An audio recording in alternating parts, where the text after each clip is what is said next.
Hello. आज मैं आपको दिखा रही हूँ कि जैसे विजुअल इम्पेयर्ड जो कैंडिडेट होते हैं उनको वो जब साड़ी पहनते हैं उनको सामने की प्लिट्स बनाने में प्रॉब्लम होती है। तो मैं अपने जो कैंडिडेट्स हैं उनको बताई कि प्लिट्स जैसे कभी क्या होता है, वो लोग जब बनाते हैं इस तरीके से हाथ से लेके नॉर्मली लोग बनाते हैं, लेकिन बच्चे हैं नया नया जब सीखते हैं तो वो छूट जाता है, कभी पीछे से छूट जाता है, कभी आगे से छूट जाता है और प्लिट्स भी छोटी बड़ी आती है।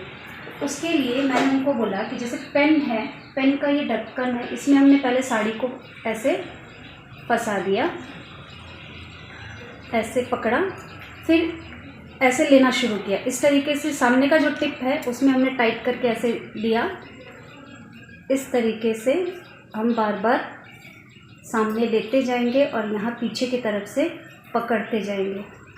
तो ये जो हमारा प्लिट्स है ऐसे करके बराबर आती है। ऊपर में कुछ फोल्ड है तो उसके लिए हम क्या करेंगे, जब प्लिट्स आ गई इसको जस्ट ऐसे पकड़ने के लिए कहती हूँ, इसको छोड़ दिया। अब यहाँ एक पिन मार देंगे जिससे कि वो छूटे नहीं। अब इसको हम ऐसे करके सीधा कर सकते हैं। तो आप देख सकते हैं कि जो प्लिट्स आई है वो सारी की सारी इक्वल आई है, ना कोई छोटी है ना कोई बड़ी है। अदरवाइज़ हाथ से जब करते हैं बच्चे तो उनकी छोटी बड़ी होने की चांसेस रहती है, और ये पूरी की पूरी equal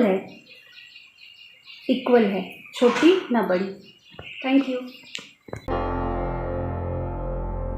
Break Free Solutions, brought to you by Project Discovery, supported by Enable India and Google.